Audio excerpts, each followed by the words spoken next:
What is happening? Welcome to the Plus Pitch Podcast, more pitching podcast from pitcherlist.com. My name is Nick Pollack. Today is July 28th, and yes, we are going to talk about baseball. Holiday Ginn was the roundup today because 6.0 innings of 0 runs, 3 hits, 0 walks, 4 Ks for JT Ginn of the Athletics. And this was away from Sacra Verde. It was in Houston against the Astros, and it was a right-handed lineup, all of those things. However, he did get some lefties. And what JT Ginn does well is a sinker that has a lot of drop. 2.2 inches of vert is so nice. It was originally 4, but then StatCast reclassified and good. Here we go. The changeup was involved there before.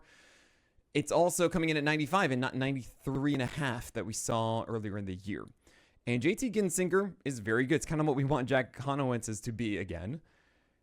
He located really well against lefties. He also had the slider that he backdoored against lefties incredibly well. And against righties, he got a little lucky. We've seen in the past of JT Ginn having this big slider to really help things out. And then we also saw the sinker go inside to righties. We didn't really see that a ton in this one. Also, the cutter kind of is a four-seamer, but it's not because the sinker gets so much horizontal too. I think like 16 to 17. That we normally see something like 10 inches of horizontal with some extra vert or so on a four-seamer, but this is actually a cutter that matches the drop and also goes about 12 to 14 inches less horizontal. So it's like right on the zero of the the x-axis, right? So essentially it is a 93 mile per hour cutter, just moves differently the opposite direction of the sinker. That's awesome. He doesn't throw much. He should. You really should. I think it's a really fantastic pitch. He didn't have a good command of it to lefties, sure, but maybe even against righties, you can throw that more. What I'm trying to get at is if JT Ginn is at 95 mile per hour velocity on his sinker with this drop of like 2 to 3 inches of sink, yeah, that's pretty good. And I think that really sets up everything else that he has. He's someone to watch moving forward. He does get Sacra Verde next, which isn't fun. It is against Seattle, though, but I don't know if I really want to do that. Sorry, not against Seattle, against the Diamondbacks. The Diamondbacks are a worse offense. Then he'd go at Baltimore, and then he'd host the Rays in Sacramento, and then go to Minnesota. And there's a chance all 4 of those are good. If he has 95 across all of them, that's good. But what you can do, you can play safe in your 12-teamers, is say, all right, let's just see if Arizona, he has that velocity. And if he does, and he has that movement too, then we go for the Orioles, maybe as a very sneaky stream.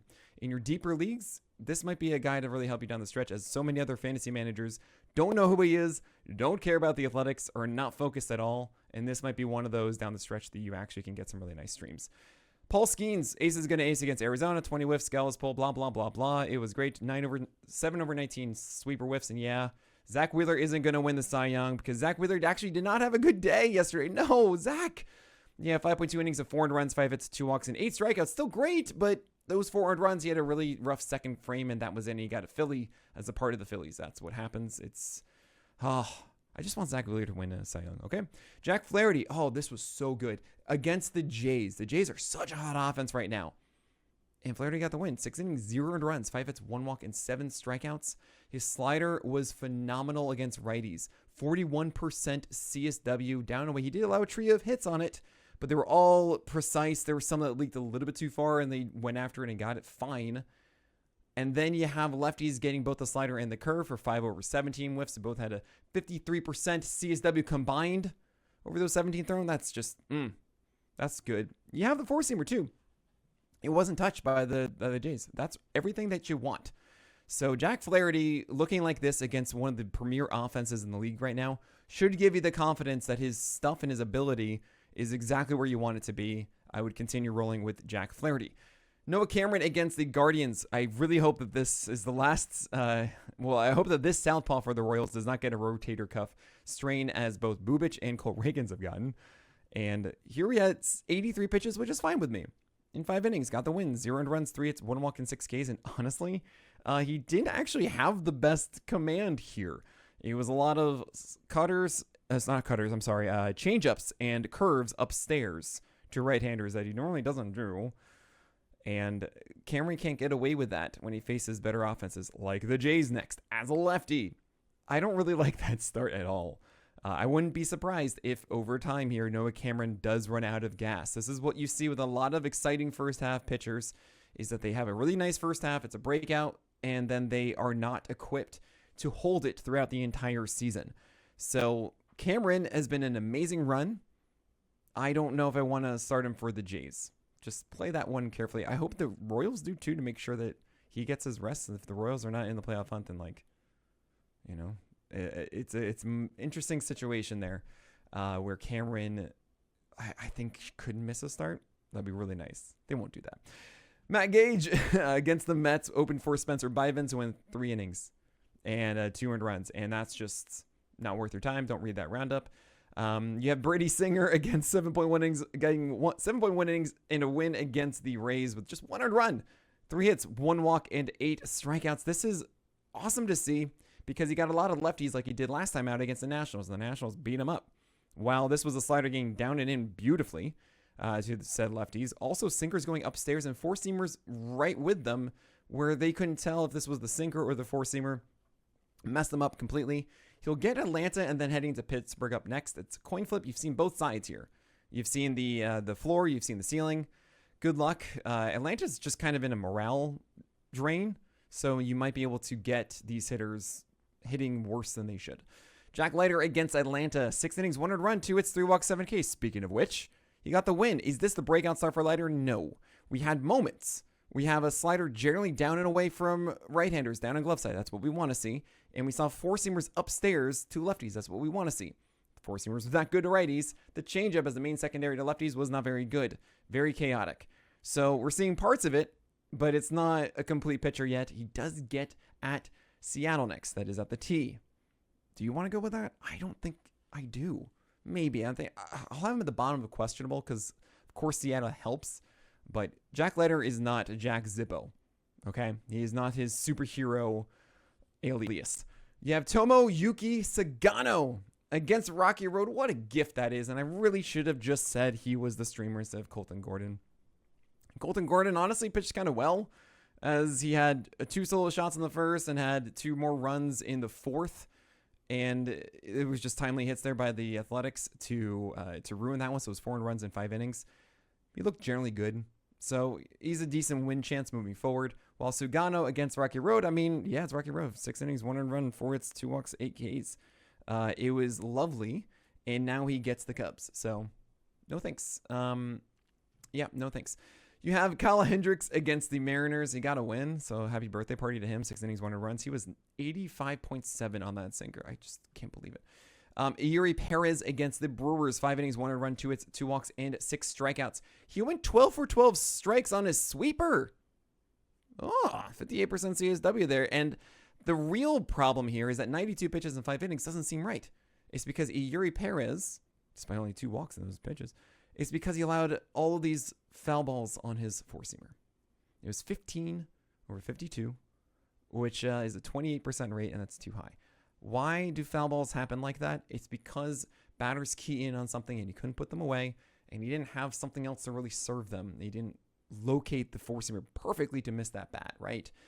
So that would be the changeup or the curve or the sweeper or the slider. And I will say, to his credit, Iyuri was trying out the changeup more. He threw 6 of them. 2 were just terrible. One of those was to a righty. Let's move on from that.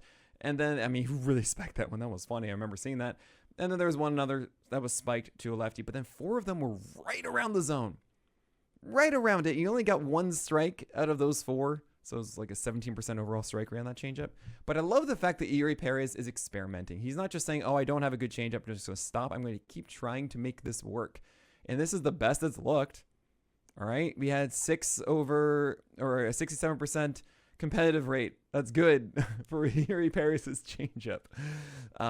So that's where we are there. We keep going with the Iyuri Perez, of course.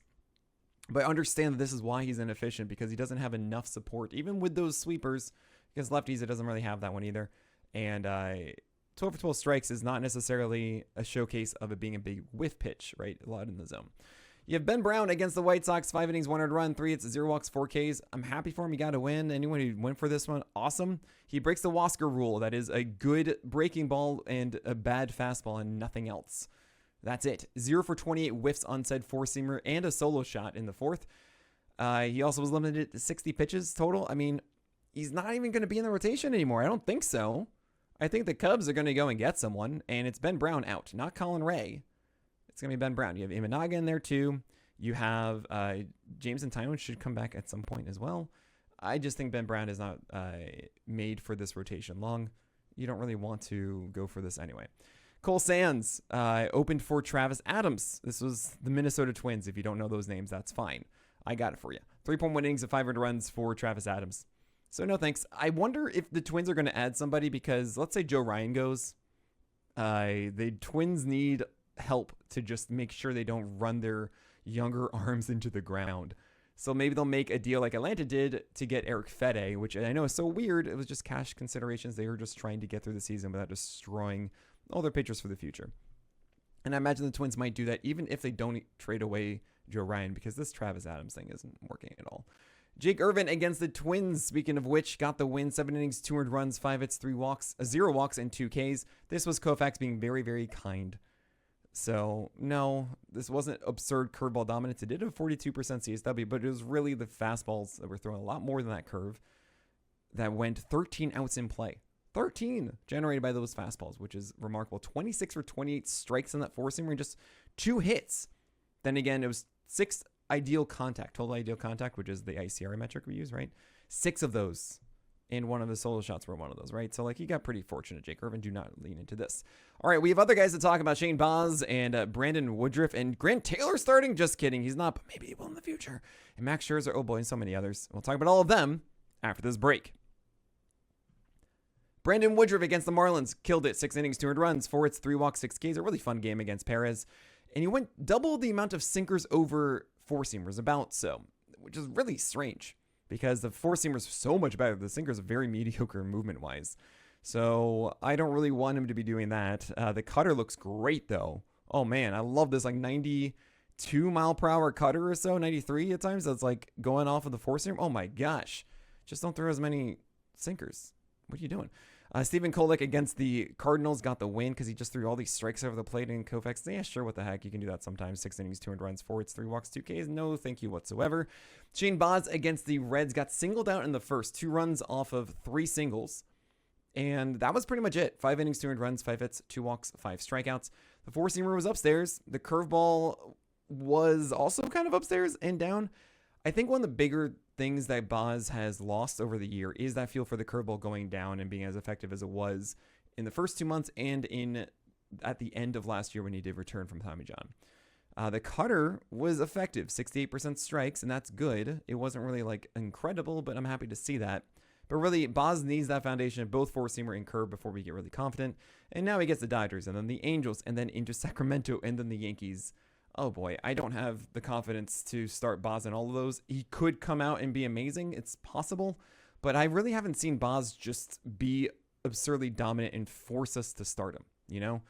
That's really what like a top 30 pitcher does. You just go, my gosh, you need to start this guy. He just looks so good and he dominates. And I know that's in there for Baz, but I would not expect this. Also, we got to think the Rays at some point are going to start eliminating him. You have Sean Burke getting opened for by Grant Taylor, who honestly, I can't wait for him to start, but whatever. You have 4.2 innings of 200 runs, 5 hits, 1 walk, and 8 strikeouts for Sean Burke. And honestly, we saw 95-mile-per-hour fastballs on this. We've seen Burke at like 93 and change a lot this year, rarely at 95. That's cool for 91 pitches. And he did really well getting upstairs against lefties at 7.2 feet of extension and 18 to 19 inches of vert on that fastball. That's a good fastball. Well, how are the breaking balls? Well, the slider was in the zone a lot, and so was the curve to right-hand, so dancing with the disco there. That might be enough. It might get better over time, too. Sean Burke is still someone that I feel has another gear at some point. I don't know if he's going to get there, and it's hard to really bank on that with his affiliation of the White Sox. That's a terrible way of just saying he's on the White Sox. He's not going to get as many wins. So I don't know if I really want to go for it, but then again, it is the Guardians, and then the Royals, and then this is after, of course, the Angels next for Sean Burke. So I don't want to do it now, but maybe after? I don't know. Max Scherzer against the Tigers, 7 innings, 300 runs, 3 hits, 0 walks, and 11 strikeouts. Oh boy, you got to start the guy, right? Well, okay, he gets the Royals next, and then it's the Dodgers and Cubs. But he's looking really good. The four-seamer is looking better. It has a flatter attack angle at 1.4, and he's getting it upstairs. You have the slider/cutter working effectively. Changeup is even getting down. That's great. I mean, he's kind of cooking. Max Scherzer, look at this. Carlos Rodon against the Phillies got a win. 5.1 innings, 300 runs, 4 hits, 1 walk, and 8 strikeouts for a golden goal. 20 whiffs, 36% CSW. Oh my gosh. He didn't elevate his four-seamer as much as he did in the past, but his sinker was really good against lefties. The changeup and slider were great against right-handers, and the slider was effective against lefties. 3 runs is annoying because it was 3 solo shots against the Phillies, but otherwise he was just so good. That's a great whip. 8 Ks and a win. Be happy with this one, even though the ERA wasn't exactly what you want. It was 1 extra run than you wanted. Kodai Senga against the Giants, 5 innings, 300 runs, 4 hits, 5 walks, 3 Ks. This is the second straight start of weirdness from Senga. He's had 3 games above 200 runs, 3 runs, a 4-run game last start, and then this 3-run start. The entire season, he has a 2 ERA after 16 starts this year. Wild. He only had one, keep that in mind, one 3-run start through his first 14. So this is something I'm going to be monitoring with his splitter getting strikes or not, if he's going to be able to get batters out with 2 strikes, if he's going to be able to put them away. I'm not going to do anything now. I don't think you should either. I know there's the Giants and all, but you're just going to keep going with Senga until there's a real alarm bell for us to be sounding. Walker Buehler was terrible against the Dodgers. 4.2 innings of 300 runs, 4 hits, 5 walks, 4 Ks. Like, just don't go after Buehler. It's just not working. Joey Cantillo, I have bad news for you guys. 4 innings of 300 runs, 3 hits, 4 walks, and 4 Ks. And I saw no news about this, but he didn't hit 60% strikes on any of his offerings. And it was kind of all over the place. His changeup wasn't getting down, and stuff was just whoop. And that's generally a sign of injury. And then I looked at velocity. He was around 89 miles per hour. Joey Cantillo has been like 91, 92. So that's 2 to 3 ticks down. Yeah, I do think Joey Cantillo is hurt or something was going on. It could just been the weather or something along those lines. I hope so, but I'd expect to see something about this from Joey Cantillo. And if he's just starting regularly, I guess he's okay, but I'd be careful. Zach Gallen made his possible last start for the Diamondbacks, and it wasn't what you wanted. It was against Pittsburgh. You thought maybe, but it was 6 innings, 400 runs, 5 hits, 1 walk, 5 Ks. At least he got a 1 whip and 5 Ks, but yeah, those 4 runs hurt. And he didn't pitch that poorly. A few extra pitches that you'd want over the plate and fine, but he is throwing this sinker, as Eric Samolsky pointed out last week on the On the Quarter podcast. I believe it was Eric, or maybe it was actually Eno during last week's episode of The Craft. And that sinker is kind of interesting. I really like it as an addition to right-handers. It's not the best movement or whatever, but he does locate it generally well, and it will add an extra element of surprise to the four-seamer and the curve, etc. So I think he's actually the guy to add now, because we don't know where he's going to go. And if he's on the wire, because everyone's just like, he's just so bad, I think you give it a shot wherever he goes. So I would do a spec ad for Zach Gallen now if you can. Colton Gordon, as I mentioned before, the final line was 5 innings, 400 runs, 6 hits, 0 walks, and 6 Ks. Unfortunately, got the loss. It's how it goes. You also have Fenway and the Yankees moving forward for Colton Gordon, so you don't need to jump in for this. Dustin May at the Red Sox, 5 innings, 400 runs, 5 hits, 0 walks, and 5 Ks. I'm surprised he started. I thought he was just going to be in the bullpen, then he hasn't, then he is, then he hasn't.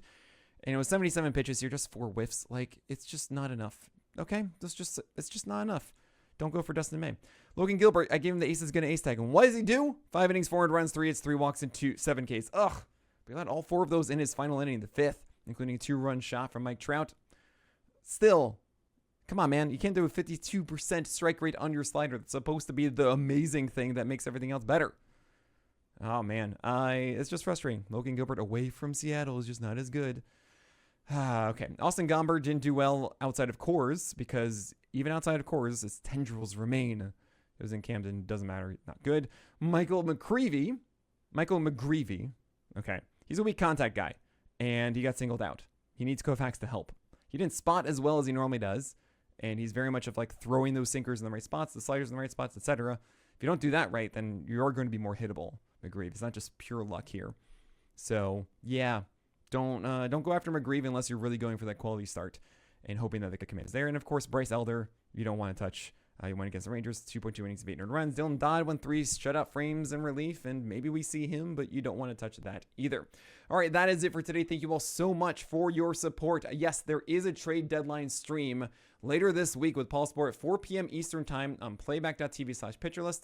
We'll also be streaming that to YouTube, so youtube.com/pitcherlist as well. And you can also watch it on the homepage at pitcherlist.com. But 4 o'clock p.m. Eastern Time this Thursday for the trade deadline extravaganza show with Paul Sporer and special guests. Be there. Or be square, of course, but that is it. So my name is Nick Pollack, and may your BABIPs be low and your strikeouts high.